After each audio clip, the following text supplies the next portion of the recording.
here today with Miss Rudolph, who is the fastest woman in the world. How are you today, Miss Rudolph? I'm good, thank you. How are you? I'm good, thanks. Now tell me, how was your life as a child? When I was a child, I was born 2 months premature. So with that, I was plagued by constant illness. Okay. Did the sickness slowly come to a stop, or did it become worse? No, actually became worse as I got older. When I was 4, I came close to death from double pneumonia, and then I was diagnosed with scarlet fever, but eventually I overcame it.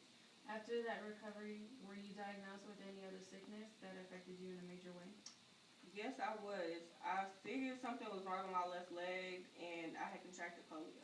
Okay. How did polio affect you mentally and physically? Mentally, I was really sad because I couldn't do what most 4-year-olds did, but physically, I had to depend on other people to help me move around because I couldn't walk. How long did it take you to overcome polio? I was diagnosed with it at the age of 4, and I overcame it at the age of 6. Okay. How did you feel when you were able to walk again? I was delighted to be in school, but although sometimes the other kids did tease and make fun of the way I walked, but it just determined me to walk again. What made you become an athlete? My older sister, she was a basketball player, and she was an inspiration to me, so I just followed in her footsteps. Okay. When did your career start? My career started when I was in high school. I played basketball, and I was spotted by the Tennessee State track coach, Edward S. Temple. Yeah, that was a major break for me. Okay. What contributions did you contribute during this time? I was the first American to bring 3 gold medals into the United States.